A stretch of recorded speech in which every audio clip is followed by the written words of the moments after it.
Welcome back to the Educational Currency Podcast. I'm Chris Kalodikis from Maximum Education. I'm Robert Naumoski from the Coaching College, Tuition Center, and Ultimate Jiu-Jitsu. And today, guys, we're going to be talking about my experiences in professional associations, and in particular, my experience with ICT in New South Wales. And I'm going to be talking about it for a few reasons. One is that I have joined, as I mentioned before, on there as one of the directors at the association. And it's been a lot of learning and a lot of learning that I would like to share with you all out there. But also through being a part of it, seeing how important professional associations are, not just in teaching. I know they're all throughout every industry, but it's more than I originally thought. And even when I first started as a teacher, I didn't even fully understand what a professional association was. Like, I kind of confused it with a union. And then I also thought, well, I'm a part of a systemic school system. Is it kind of like that, networking? And so I've got a clearer understanding now of what it is. So what is a professional association? Well, it's an association of people who are professionals in a particular industry. But what does it mean for teachers? So, for example, I know there's a law society. Yeah. There's an accounting one. Yeah. There's a martial arts one, Amahof. Yeah. And a few others, But what for teaching, what is out there? So essentially in teaching, we've got a variety of professional associations, and they're divided up in a variety of ways. The simplest way to put it is there's like a subject-orientated professional association for your subject. So there's one for English teachers, there's another one for maths teachers, there's multiple in some areas as well, I should highlight too. The one that I'm a part of is obviously targeted at digital education and in the realm of computing. So they're all subject-orientated ones. But then you've also got ones like the PTC, and they're like this overarching one, and they're like the Professional Teachers Council. And so they kind of help the associations also network and look for opportunities as well, bringing teachers together across faculty and kind of getting that consistency going. So there is actually many associations out there to support teachers in general. Now, what that support looks like is varying. So once I started figuring out what a professional association was, then I was like, once again, younger Chris here thinking, it's about professional development. So they give seminars, they upskill us with industry currency, and I maintain my currency through going to the association, receiving their PD and learning. And at a level, that is correct. Okay, so that PD that I learned, and now that I've been on the other side too, PD is targeted to what is relevant. So at the event we just had last weekend, I just did a whole conference weekend with them. We talked about things like AI in education. We had curriculum targeted at, once again, the new computing subjects and a high-level programming in those subjects. And the presenters there were fantastic. And this is another thing I think I should say about professional associations too. It is professionals. Volunteers, no one's paid. Like, all money is pretty much for the hiring of the event venue and for food for the venue. People are giving up their time, and these people are amazing. Like, I felt like many times the dumbest guy in the room, being surrounded by people who are so highly intelligent, so hardworking. Like, it does fill you with a bit of, professional rigor, because you're having these dialogue, these conversations. And as we've learned from the podcast, you learn so much through just natural conversation as well. And that's when you start seeing, okay, so it's not just formal PD. You're learning through just talking to people at the professional association and like building these different connections. But so for a new teacher, a young teacher, are there any associations they can join, or is it just a general one? So no, if you're a young teacher, look, I would recommend you now. And once again, it depends the teacher you are too.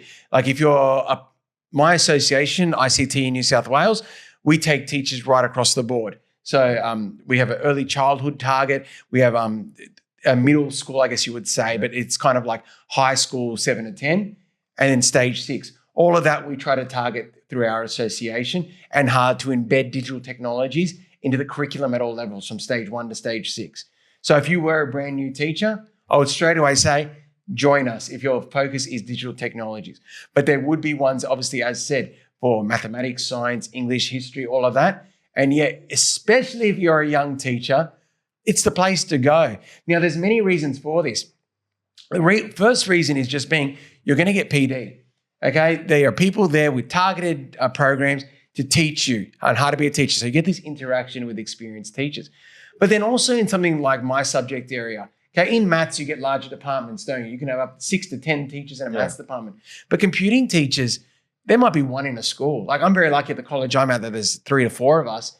Okay, but in most schools, there could be one teacher, and that one teacher might even be pulled from another faculty. And I met one at the event who was actually a PDHPE teacher. They didn't have a computing teacher. I'm like, can you do it? And I was able to build a connection with her now and started a relationship sharing resources. So it's serious networking, really. It is serious networking. And that's what I've learned with the association too. Networking is potentially the other big advantage of being a part of the association. Meeting people that you can help. You know, like as I said, I've always been a part of a systemic school system where I could reach out to people at other schools and that was okay. We had network events. But some of these people are a part of independent schools where they might be more isolated, or at public schools where there just is no one and they're a young teacher, they don't have those connections too. And so you're networking across systems. And I love that. Like, I don't like being that I'm in this system, or this system. As we are with this podcast, we're out there to work with anyone that we can. And so that's something I'm seeing more and more, that you can work with people across system and support your peers across system. And, you know, you develop these two-way relationships too, that, you know, these people then make fantastic resources and they share it back. They remember who helped them. Or maybe even job opportunities. Well, that's the next level that I'm picking up at too. Yeah. So that will be the other thing I'd highlight as well. So at this event too, there were representatives from NESA. There was a representative from ACARA. There was someone that came up from Melbourne from the Australian Computer Society. So these are all people that are in high decision-making positions, okay, related to education, not just computing education. We're talking overall education.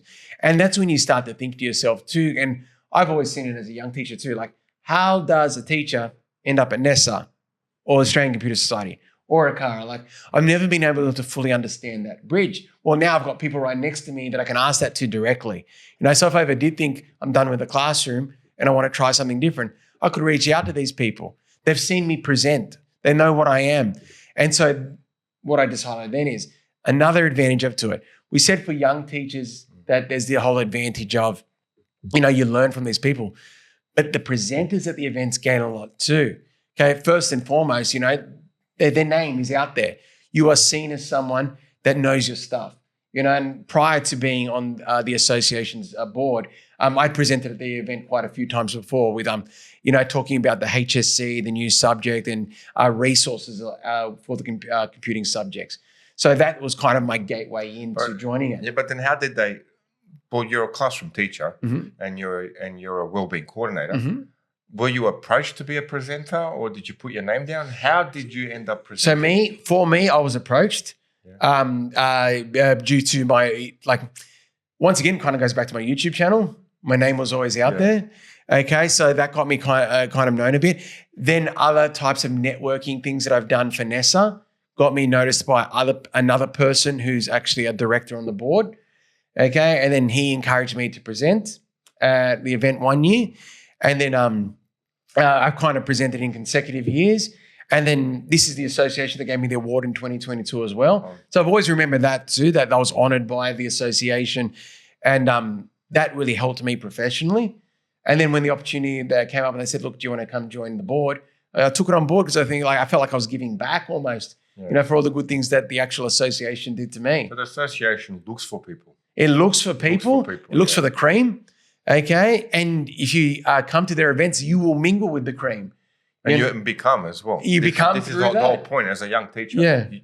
It's probably the best place for mentorship. It is the best place for mentorship. And as I said, especially if you are in a school where you are potentially isolated just because you are the only teacher in that faculty, you know, or you are new to the system, you don't have friends at other schools to ask, where's this program? Can I borrow a program? Well, go to the association.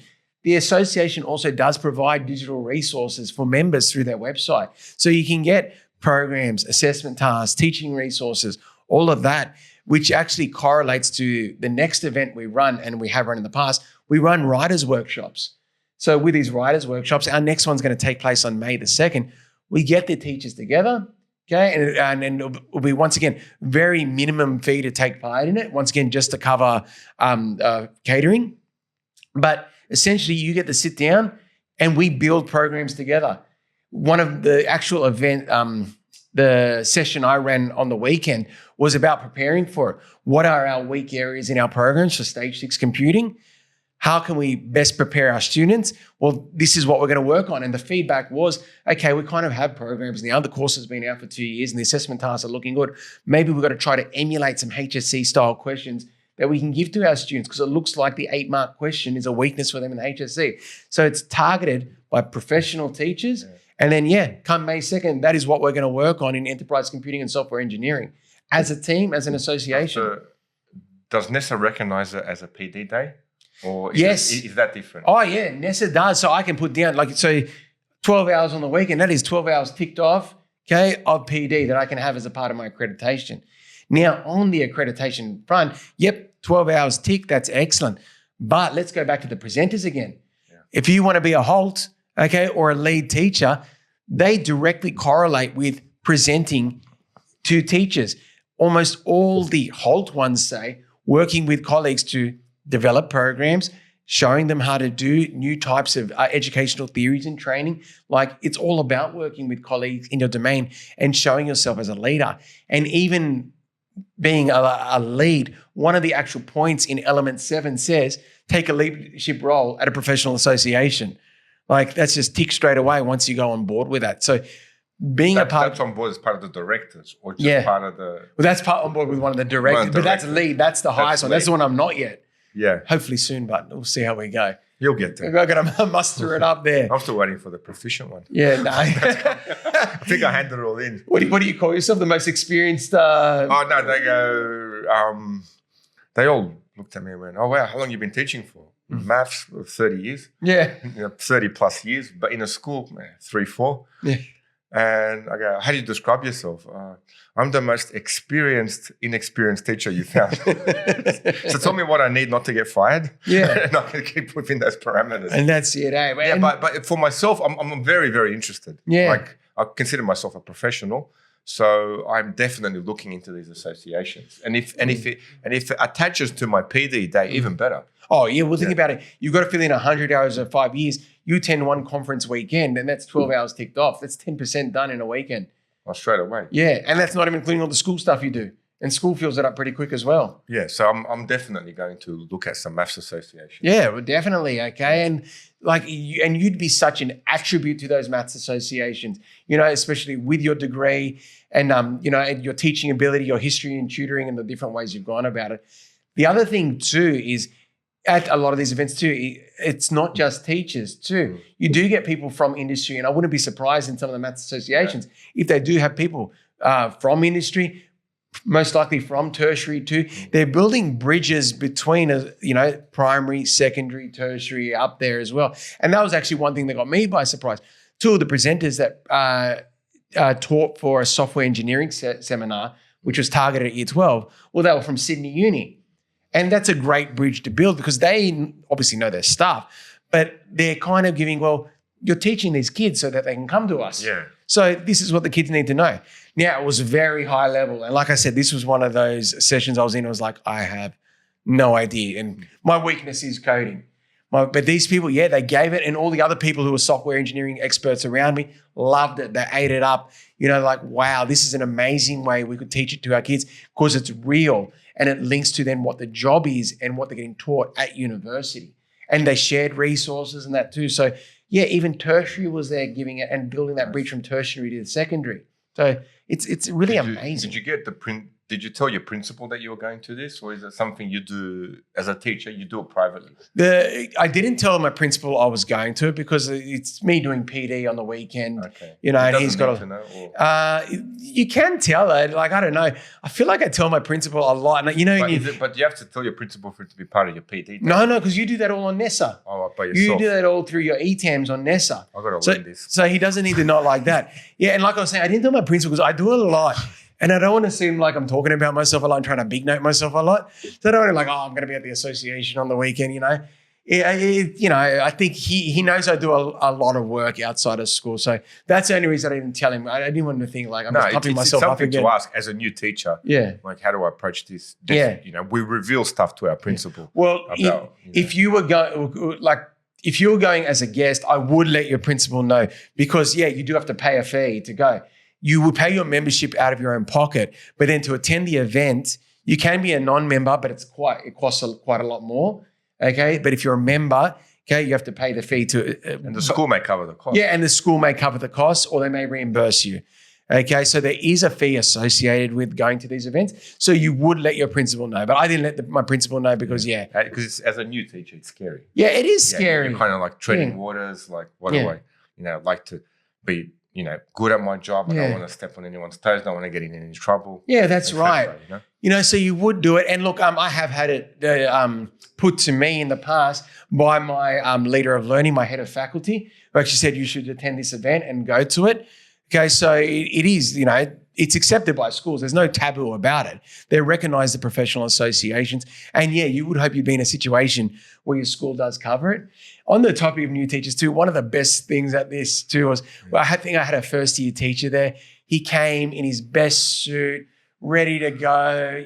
He took the event proper serious. And then I'm there in a Ben Sherman shirt and jeans, but it was good to see such passion. And he came to show himself as a professional, So it is that we're guiding each other, we're nurturing each other, and you do get to meet such interesting types. And look, then let's go out of the classroom now. On that networking front, I've already told you, Rob, and I told Kate as well, we met some amazing people that I'd love to have on this podcast. I met, hopefully it might lead to our first collab. I met a lovely teacher who ran her own podcast and I go, you're coming on. Yeah, we have to have you on. And we're gonna share an episode together and talk about things and talk a bit about the challenges and learnings of running a podcast. So that's hopefully one I can line up too. And then another person who I directly ran to, there was a person there dressed as Link from Zelda, and we've heard from my Yeah, showed us the photos. Yeah, that's my favorite thing. And I had no idea who this person was or why they were even there. And then I learned that they're a tech teacher who then used their skills to transition into cosplaying, and quite high up in cosplaying, where she was only there for about 20 minutes and she was associated with one of our sponsors. But she was actually heading over to the convention center, the International Convention Center, because there was an event on and she was one of the judges. But what she was wearing was amazing, and she made her own master sword and she let me hold it. It was the best. But, some amazing stories like that. And because these people are very passionate, they're keen to come on. So hopefully we can transition some of them to coming onto the podcast and having a chat with us. Yeah, we'll definitely reach out. Yeah, and going for it like that too. So it's just that other level. You're meeting other passionate educators and it can serve so much. So from my learnings, at first just think it's PD, but then it's a chance to show your leadership, and you to give PD to others, but then also the networking level and chances to move around in your career for building relationships with people who have gone into other places and they're seeing you at the event and that you know your stuff and that you're capable and competent. Learning that, and then just the social aspect of it all, meeting other people, talking, teaching, talking education. You gain so much out of these weekends. Is it always a weekend or can it be weekday? No. So not always weekend. Pretty much they can host it whenever they want. I get the vibe that we're being computing, we're a bit of a smaller one because there are computing teachers. We're quite a small area. Okay, so we do it, and we've even discussed on the board, okay, is a weekend too much for people? Would one day attract more people because it's more palatable? Because it is intense going through 2 days of PD. Okay, you are tired by the end of it. So that's kind of discussions we have behind the scenes on what do our members want the most. Okay, but then if you do it over the 2 days, you get it all out of the way on 2 days and prepares you best for the year as well. But no, not always 2 days, can be 1 day. It can also be online.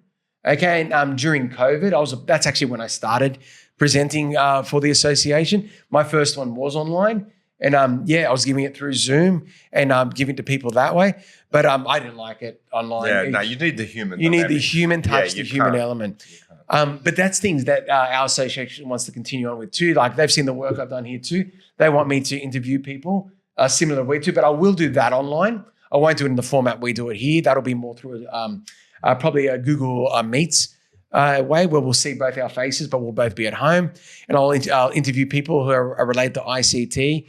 And also, I'll be doing more short form media for them as well. A lot of stuff I record at the event, interviewing people about their experiences. I've gotten a lot of training in short form media with us here. So skills are transitional. Yeah. You never know when they're going to be used. But so it's good that the association have seen my niche in skills, a lot of it that I've learned from here. And, that's going to be what I give to the association. So where can a teacher look for these associations? Do you ask your head teacher? Do you ask the assistant principal? Yeah. So you're sitting at school, a teacher's listening to this podcast. If you have listened to this podcast, pass it on to another teacher. That's it. And do subscribe, like, and please comment. See, Kate, I got it in. You got it in. Like the boss is always telling us, make sure you say subscribe, like, comment. And we've got to say it early, That's what I don't know, is it before or after? Don't know. Kate. Yeah, both. Okay. Both. She says both. Yeah. Both. But you're sitting at school. Where can you look for these associations? Does the school development officer give them to you, or how do you go about searching for them? So, well, with me, it did come through two ways. As I said, my head teacher did put it together. Go, this conference is coming up. Would you like to attend? So it can come through your head teacher. So you can approach your head teacher and ask about it. The other way is, the way I actually did get introduced to the association was at a NESA event. Okay, I was at the NESA event, and there one of the members was there. And he's like, "You should come, and you'd be really great to be at this event there." So you can find out that way as well. You can do a search online. Okay, professional associations. Okay, and try to see one that correlates with your specific subject area or teaching area. Okay, whether through primary, secondary, or tertiary, or the other way you can do it too. If you do remember one association from this, the one I mentioned before, the Professional Teachers Council, as I said, they're kind of the overarching one who work with multiple associations, and they can probably put you onto what your best suited association is. Yeah, we'll put some in the link. Yeah. That way, you can just click on and make it easier for you. Yeah. And look, a key thing about it too is it's fun. Okay, it is like one of those things. You're out of the classroom, you're talking with other teachers, you're sharing experiences, you're going out for dinner after and networking. Like, it's a great social event. Schools don't send one teacher, they send groups of teachers. Like, it's got a bit of a weekend away vibe. And for some of the teachers, it is a weekend away. You've got teachers coming out from rural locations, some also being flown in from interstate for these events. Like, it does have that vibe about it. And I'm all for that. Teaching is fun, education. That's our whole mantra with this whole podcast too. So it's your chance to meet these other passionate people and have a great time with it, share ideas, learn from each other, and just realize as well, you're not alone. Yeah, that's the main point is build your network. Yeah. It's not just within your school. Now, of course, you build your network within the school. Yep. That's first and foremost. But then once you're comfortable there, you got to get out of your comfort zone. That's when you build your network outside of the school. Now, that's obviously with teachers that have left the school and you still keep in contact with. But then the professional association can build networks across all of Australia, which is what I'm looking forward to. And that's the day. And it, like I said, they're not just for teachers, obviously. The associations, all industries have associations. And being in this day and age too, where they say, we change careers quite a lot of times. And there's nothing wrong with that. We do feel like, maybe I've done this for a long time. It's now for my next step. Well, your association could be your first step. Like I said, that person you talk to who worked at that place and it looks really interesting, they could be your gateway into another opportunity. And they'll have faith taking you on because they can see you're a hard worker. Someone who's willing to give up their weekend. Someone who knows their stuff by the PD they just gave to all these young teachers. They're a team player. So just that flexibility in your career can be married by that. And it could be a way out of teaching, could be a way into teaching. It sounds like you could probably be headhunted as well. Yeah, there is a bit of that. One of those things where you may have an opportunity where you're not thinking of coming out of teaching, but then someone headhunts you for a certain position. Yeah. And you may consider that option. Well, I've been tapped on the shoulder a few times to go for jobs through members of the association, but I love where I am, It's hard as a teacher. I work in such a fantastic place. Yeah, once you get locked into a nice school, you build a rapport with the teachers around you and with the, executive staff and then the students and the community. Yeah. And that's why you get teachers locking in 30, plus years into one school. Yeah. But who knows? But you can still network. Yeah, you still network, and you never know when the right deal might come along, or for the job you didn't even know existed that, you never thought was possible. That's the way. It does come through these associations. Well, thanks to COVID, I started teaching at a school. So there you go. I've never been happier. It was a very definitive time for both of us, wasn't it, COVID? Yeah, COVID. Well, for myself, if you ask me pre-COVID, would I be teaching at a high school? I'd look at you and go, tuition centre, I've got martial arts centres that I'm pretty busy. Yeah. But then COVID gave me a reset and I went, an opportunity came up to actually give it a go. Yeah. And it wasn't something that I was looking into. Wasn't, I didn't have a resume. I just got the job. You still don't, from what I understand. I've actually still yet to have a job interview and actually apply for a position. But I'm pretty much set where I am. I see myself, God willing, teaching out my days at St. Mary's and St. Mina's Coptic Orthodox College, Yeah. And there's teachers there. We have a new principal now, Miss Mary Nicola. So I guess we can roll out a few decades with her. That's it, eh? And she'd be very interested in coming back and talking about her new role. Well, that's the plan. We'll let her sit into it for a year, and then we'll have fresh new principal, 1 year of what's it like. Yeah, and I like that idea too. That even with our podcast, we're creating our own little network too. And hopefully we can revisit some of our peers that have changed careers, gone to different schools and all that. Definitely. Too. It's one of those things where you do not lose contact when the teachers leave. And this is where next Thursday we've got a teacher that's moving on to another position, and we're all going out. Have those drinks. You build those memories. Yeah, just like I did when we worked together. Still missing him at work. Actually, I've been fortunate to work at two very good schools. Yeah, very good schools. I've heard other teachers that I've trained with jiu-jitsu or that I know personally that have had some rough times, but I've had nothing but a positive experience. Yeah. And hopefully with this podcast, we can convince more professionals to come on board. That's right. Come on in. And even to those teachers who are having tough times at the school, before you give up on the career, try a different school, a different system, a different location. I've had a close family friend go as a casual. So if you are struggling with teaching and you're thinking, is this for me? Jump around a few schools as a casual. You never know. Like there's a certain fit the school has with the teacher. So, one teacher, probably struggling at an all-girls school would be great at an all-boys school. Yeah. Or then maybe if you've had a fair few years at a boys' school, you go to a co-ed school and it's a breath of fresh air. The dynamic just changes, eh? Yeah. But then that school could be such a good fit for you where you could roll out the next 20, 30 years there. Yeah. And really, hone in your craft. And that's the thing, when you find the place you feel like you belong.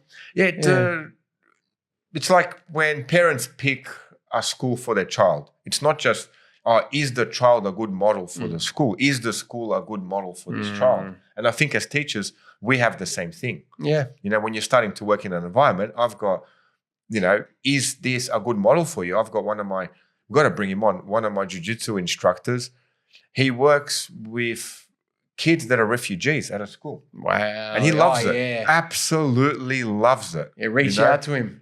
Oh, Alex, you're on. No mucking around.